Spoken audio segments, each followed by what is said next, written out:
4,000 years before Bitcoin, before stock exchanges, before Wall Street or London or Shanghai ever existed, an ancient civilization created a financial bubble so vast, so destructive, and so strangely modern that it feels less like ancient history and more like the world's first economic déjà vu.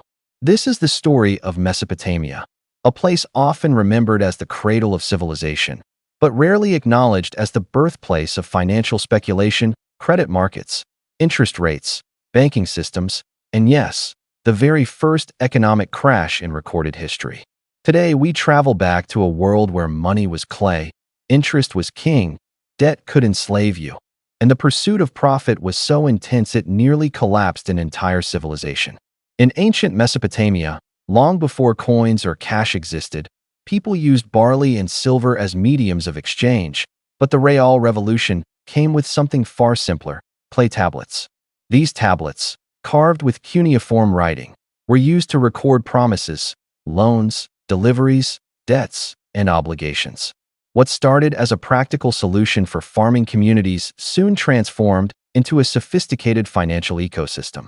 Farmers borrowed grain to plant their crops, merchants borrowed silver to fund trade caravans, and temples, the most powerful institutions in the region, acted as the world's first banks, issuing loans and storing deposits. Interest rates were shockingly high, 33% on grain and 20% on silver, making debt not just a financial tool, but a constant threat. Yet people embraced the system because it helped them survive unpredictable harvests and dangerous trade routes. But then something happened that no one had planned for. These clay tablets, originally meant to be simple receipts, evolved into tradable assets. A tablet documenting a loan could be handed to someone else, who would then own the right to collect the repayment. Without intending to, the ancient Mesopotamians had invented the first secondary market, the world's earliest bond exchange. Traders realized they didn't need to farm or sail or craft. They could simply buy and sell loan contracts. Suddenly, wealth wasn't created in the fields or the workshops. It was created on the tablet market. Farmers owing barley with interest became attractive assets. Merchants owing silver became opportunities for speculative profit. Debt itself became the hottest commodity in the empire. Clay tablets changed hands rapidly, increasing in value not because the underlying borrowers were becoming more productive, but because the demand for these tablets kept rising. The more people traded them, the more valuable they seemed. And so, speculation began. As more tablets circulated, a new class of professional lenders and brokers emerged. They issued loans not because borrowers needed them, but because traders needed more tablets to speculate on. The financial system expanded far beyond the actual economy's ability to support it. People began borrowing simply to buy more tablets. Temples expanded their lending operations. Merchants started using credit to fund more credit. For the first time in human history, an economy was booming based on the belief that debt could grow forever. And just like every bubble that would follow in the next 4,000 years, from tulips to dot-coms to cryptocurrencies, this optimism was an illusion. The growth of the Mesopotamian debt market was breathtaking. Ordinary people, inspired by stories of traders becoming wealthy overnight, left their farms, their families, and their crafts to join the frenzy. Contracts were traded across cities like Ur, Babylon, and Larsa. Brokers walked through crowded marketplaces shouting offers. Wealthy families speculated aggressively, using their influence to manipulate markets, creating early versions of insider trading. Even temples joined the game, not only lending but also speculating on loans issued by others. The entire society was swept up in a mania that no one fully understood because no one had ever seen it before. But beneath the excitement, the system was rotting. Borrowers were increasingly unable to repay loans. Interest piled up faster than crops grew or caravans traveled. Families who had borrowed modest amounts found themselves drowning in obligations they could never satisfy. Under Mesopotamian law, failure to repay a debt was catastrophic. A man could be forced to give away his fields, his livestock, his home, even his children, who could be taken as debt slaves until the obligation was fulfilled. The clay tablet system wasn't just a financial marketplace. It was a database of human suffering. Then, disaster struck. A series of bad harvests swept across the region. Crops failed. Barley became scarce. Food prices soared. Borrowers, already struggling, now had no hope of repayment.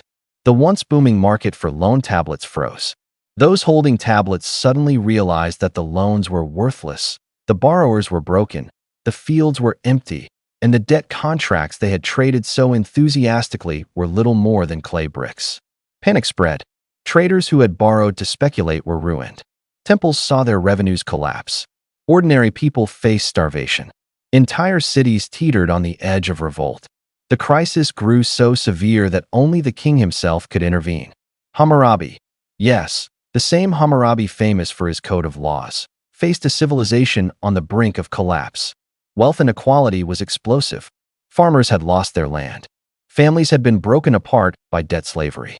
The economy was imploding under the weight of its own financial excess. So Hammurabi made one of the most radical decisions in economic history. He declared a Mesorum, a sweeping debt jubilee that instantly erased all personal debts across the kingdom. All clay tablets representing debt were rendered null and void. All people enslaved for debt were freed. All seized land was returned to its original families.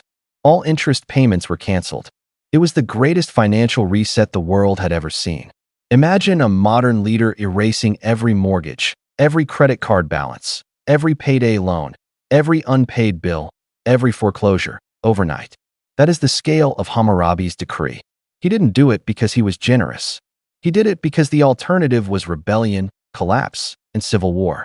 The ancient bubble had grown so large, and its consequences had become so devastating, that the only solution was to wipe the slate clean and start again.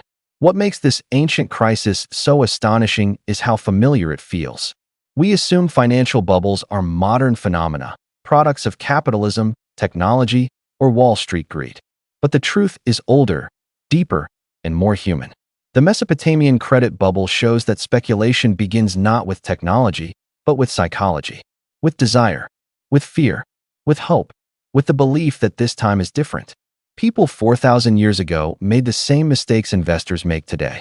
They borrowed too much, believed too deeply, speculated too aggressively, and ignored the warning signs until it was too late. The tools were different, clay tablets instead of blockchain ledgers, but the behavior was identical. When we compare the Mesopotamian credit bubble to modern manias like the Bitcoin boom, the similarities are striking, and in many ways, the ancient bubble was far more severe. Bitcoin speculation affected millions, but the Mesopotamian bubble consumed almost an entire civilization. Crypto investors lost wealth. Mesopotamian families lost homes, freedom, and children. Bitcoin was optional. Mesopotamian credit was essential for survival. Government responses to modern bubbles are cautious. Hammurabi's response was total, absolute, a command that wiped away the very foundation of the financial system. While Bitcoin may change digital finance, the Mesopotamian bubble shaped the legal, economic, and social structures of all future civilizations. It was not just a financial event, it was a turning point for humanity. And yet, perhaps the most important lesson is the simplest of all. Bubbles don't happen because systems are flawed. They happen because people are predictable. When the promise of easy riches appears, humans act the same, whether they're holding clay tablets or trading cryptocurrencies. When optimism becomes collective, people ignore risk. When debt grows faster than productivity, collapse is inevitable. When speculation becomes a culture, reality eventually snaps it back into place. The Mesopotamians learned these lessons the hard way. And despite 4,000 years of progress, technology, and financial innovation, we still struggle with the same temptations.